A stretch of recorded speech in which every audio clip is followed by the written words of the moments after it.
is that? I have no I can idea. be one or two things, Skip Bayless. Either I can be a centaur or I can be Goat James. Which am I? I think Halloween came real early. Go! Go! Oh, my God. So, Shannon, I bet I can guess, but what was the difference for the Cavs in Game 3? Just for today, I'd like to be called Goat James. Goat James, okay. I'm sorry. Goat James. What was the difference for the Cavs in Game 3? Why you doing this to me, Skip? This is very unnecessary. Me doing it to you? Wow. Answer the question. The biggest difference in this ball game, Game 3, as opposed to Games 1 and 2, is that the role players did their job. Skip, we're not asking role players to do something that they haven't done all season long. We're not asking JR to all of a sudden give us 25. George Hill, you give us 30. That's not what they're asking. Yep. But can you give us anything more than 0, JR? Can you give us anything more than 3, George Hill? I think the ball going in early for George Hill, Skip, you know, he was right out, got the tip, come out. He drives the ball, gets the layup. Yep. Now he finally sees his shot goes in early. JR, he lets it go. And if you remember, LeBron passed and made him a pass. He's driving left, throws it back cross court to JR. JR swishes it. And he looks at himself and says, just shoot the ball. Just shoot it. Skip, it makes LeBron James' job so much easier when these role players can give him something. It's amazing, Joy. You remember in Game 2, the Celtics had 6 guys in double figures, and they won going away. It's amazing when the Cavaliers get 6 guys in double figures, how it looks. The ball goes in, started going in. Skip, they're still a 3-point shooting team, no matter who you have on your roster, be it LeBron James or whomever. His job is to drive the ball. If they come to help after he beats his man, he'll find the open shooter for a 3. The threes started falling earlier. And in the 50 wins, they average about 13 threes a game, shooting 42%. In those 32 losses, they average 29%, make about 9. That's the difference in the ball game. And when you're a 3-point shooting team, ask the Houston Rockets when you shoot threes and they don't go in, and the other team shoot the threes and they go in, you lose by Dirk Nowitzki, 41. And the Cavaliers hung that 30-piece on them. But it's amazing. You know what I was most impressed by, Joy? In watching this game, George Hill gave us a 13, and 13. JR gave us 11. Tristan gave us 10. Kyle Korver was the second leading scorer with 14 points. Is that when LeBron doesn't have to worry about all the scoring, he doesn't have to worry about all the rebounding or facilitating the offense. You know what he can do? He can be old Ed Reed. He can play in that back and pick off passes because he had 2 steals. And I keep telling you, Skip, I don't know why these foreign big men keep trying go. Oh, Aaron Baines thought he gonna get a dunk. And what did he do, Skip? D'd him up. Did you know in Game 2, if LeBron James guarded you head-up defenders, they made 2 out of 10 shots. Get that stuff out of here. I told you this is a hen party. Don't try to sneak apple juice to my hen party. And, the guy you talked about, the LeBron stopper. LeBron not only blocked the shot, he took the ball out of his hand. And so moving forward, I got something special for you again tomorrow, too, Skip, baby. Because old Goat James gonna do it again. Joy, just for the record, I want to point out that he is still calling LeBron James better than Michael Jordan. So I didn't start it, right? Did I not? I didn't mention no Michael Jordan. I always finish it, but I don't start it. You start it. I didn't start anything. I didn't say nothing about no Michael Jordan. What is that mask? I didn't say that Goat James. He's just actual GOAT, like a lowercase goat, like he was to blame for what's happened? No. You know, he has been to blame for being down 2-1 because they're still down 2-1. They down 2-1.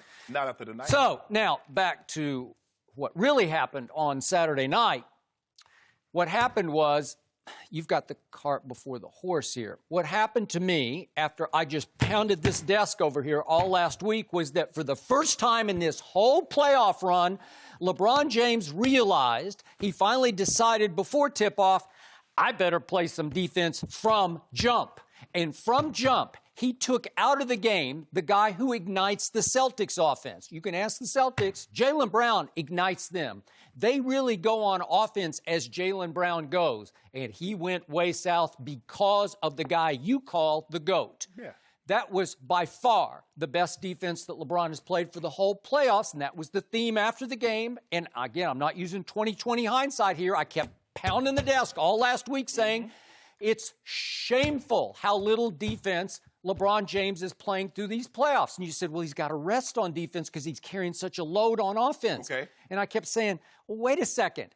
In Michael Jordan's last playoff run with the Bulls, he was a year older than LeBron is right now. He led the whole playoffs in usage rate because he was their offense. And in the Game 6 closeout game at Utah, the game, Michael Jordan scored 45 of their 87 points. Let's see, 45. That's more than half their points. Yeah, he missed over half his shots. But yet he had 4 steals in that game, so he was really the driving force of their defense. He was first-team All-NBA defense that year at age 34, and LeBron was 309th in individual defense this regular season. And he was 74th in the playoffs going into this game, and I hope he vaulted up after that game. But if I'm not mistaken, Michael was also, I think, 4th on the team in rebounding. He was also, if I'm not mistaken, 3rd in assisting the basketball. He just Skip, if you're going to tell me that JR and the supporting cast is going to do this for LeBron James on a nightly basis, I guarantee you he'll play lockdown deep. To the theme of the game. In Game 2, LeBron exploded for 21 first-quarter points and didn't even try to guard Jaylen Brown. He just roamed around on the three-point line saying, I'm open, and he scored 14. Let's see, 14 in the first quarter times 4. That'd be 64 points. That'd be his pace, right? Yeah. And what would LeBron's pace be? It'd be 84. But the problem is LeBron can't keep up that pace at age 33 or so, you tell me. And in his second quarter, third quarter of Game 2, he drifted even on offense. So he didn't play defense or offense. And obviously the score at the end of the first quarter in Game 2 was only 27-23 Cavaliers. And you're saying, uh-oh, you did that? You scored 21 and you're only up by 4? That's big trouble. It took too much out of him, okay? Because if you remember now, look at Game 3. In Game 3, he only took 12 shots for 36 minutes. True. He did. In Game 2, he took 13 shots in 12 minutes. Okay. So then in the third quarter of Game 2, they said, well, why don't you take Terry Rozier, who had done nothing up to that point, and obviously Terry Rozier just went off in the third quarter, and they lost the third quarter 36-22, and there went the halftime lead, and there went the game, Correct. And there went Game 2. Correct. So the other night, from jump, LeBron James just said, I am going to shut down and shut out Jaylen Brown. And he did, and it was highly impressive. It looked like the good old days of LeBron James' first-team All-NBA defense because he just suffocated Jaylen Brown. Jaylen Brown got off 1 shot in the whole first quarter, and he missed it. So he had 0 points, and LeBron had 12. And 12's still pretty good in the first quarter. Exactly, but he got help from George Hill with 11. The defense ignited everybody because teammates are saying, uh-oh, he's locked in. He's going to lock up Jaylen Brown. And here they went. And do you realize they never trailed in the game? George Hill made his little layup shot, and then they were off to the races. Yeah. And then everybody started feeling good about everybody else. To me, the Cavs' defense ignites the offense, and they fell all the way to 29th out of 30 teams in defense during the regular season. They're so much better than that. I saw the team on Saturday night I thought I'd see a whole lot of in the postseason because they have defenders. JR can defend. George Hill can, trust me, he's 6'6", he's long-armed. He can defend. Tristan can defend Al Horford. What did you see in Game 3 that you saw in the Toronto series? They had 6 guys scoring double figures. Now, if you're going to tell me they're going to give you this on a night, if they're going to give you this every other night, I guarantee you the Celtics will not win another game. But you know you can't count on them. Those are role players. They normally play better at home as opposed to on the road. What got Jaylen Brown in trouble wasn't so much the defense LeBron was playing on him. It was that he picked up those 2 early fouls. And now he got out of a rhythm. He couldn't get in there. Now LeBron's like, hold on. George Hill has it going. Kyle Korver has it going. Double T's giving me some points. Kyle Korver's giving me some buckets. Let me go on back here to play this old Ed Reed. Bring it in. Oh, Baines. You remember? I didn't see him playing Ed Reed. You're talking about playing one-man zone? That's what he played. I didn't see it. Well, let me ask you a question. I saw him playing hard defense. How did he block Aaron Baines' shot? He wasn't on Aaron Baines. Drifting in there. Exactly. Yeah. And just like he got Tiago Splitter, I keep telling you, if you're 6'10", far and big, don't try to dunk on him. Are you actually taking pride and credit in blocking Tiago Splitter? I could out-jump Tiago Splitter. I need you to make up your mind. Yeah. Either you want him to play defense or you don't. You can't get to dictate who he plays defense on. You say you want to see him play defense. He played it. Now it's not Tiago Splitter. What about Aaron Baines? What about him? He has a vertical of like 2 inches. What about maybe? Ojale? He's 7 foot 6'11". tall. Yeah. What about Ojale?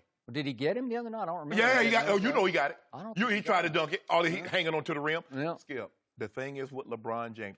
I give you another example. We're going to talk about this later. Look at Kevin Durant's stat line last night as opposed to game 1 and 2.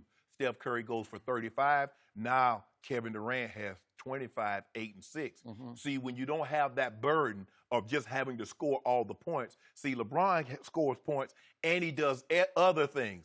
Kevin Durant still, I mean, he was averaging 0.5 assists a game. He had 1 more assist than me, and I've been on my couch for the last 3 weeks. I'm going to save all my Kevin Durant for later because we're going to do But that you can't topic head on. can't save this. But you saw those passes that LeBron was making. Oh, you saw the left-handed little shuffle and the dunk. What do I tell you? And then every time we bring this up, I say he's the best passer in basketball. No. He's another best P. The best player in basketball. That's the P I want you to use. Don't be saying passer, player. That rep. But he's not the reigning Finals MVP. Kevin Durant. Whoa, Skip. Don't do that. Don't do that. Don't Yep. do that. Well, I'm going to You see LeBron James, who was dribbling the ball. Now, how could he dribble to his left and somehow know JR is going to be way over there? Throw it cross court, and JR says, "You let that form, Skip. Look at that form. Let the shot. Chase shot. Ah!" So what happened Saturday night was what should have happened in Game 1 and Game 2. The Celtics averaged, they were the 18th best offensive team in basketball with Kyrie Irving, and LeBron and company allowed them to score 108 and 107 in Games 1 and 2. That will not work. This time, they held them down to, what was it, like 86? 86? And they outscored them every quarter across the board. And I heard Celtic after Celtic say after the game, that wasn't us. Yeah, it is. That's who you are. That's who you should be. And I got sick and tired over those 3 days of hearing commentator after commentator say, you know what, the Celtics are just better than Cavaliers. They're not better. I believe from top to bottom. They are not. That's laughable. Think about to it. me. You go starting lineup. Al Horford please. was the 3rd pick in the draft. Jason Tatum was the 3rd pick in the draft. Jaylen Brown was the 3rd pick in the draft. Marcus Smart was the 5th pick in the draft. A rookie, Rozier, second-year player. Hold on. Seriously? Okay, yeah. But are they're top 5 picks, Skip. You make it seem like they're role players. You make it seem like they got them off the scrap heap. Yeah. These guys are lottery picks. And what I'm trying to explain to you, if these role players from the Cavaliers are going to do this, this will allow Bron to not have to exert so much effort on the offensive end, and he can get, because he showed you on that defensive end, because this is what I know.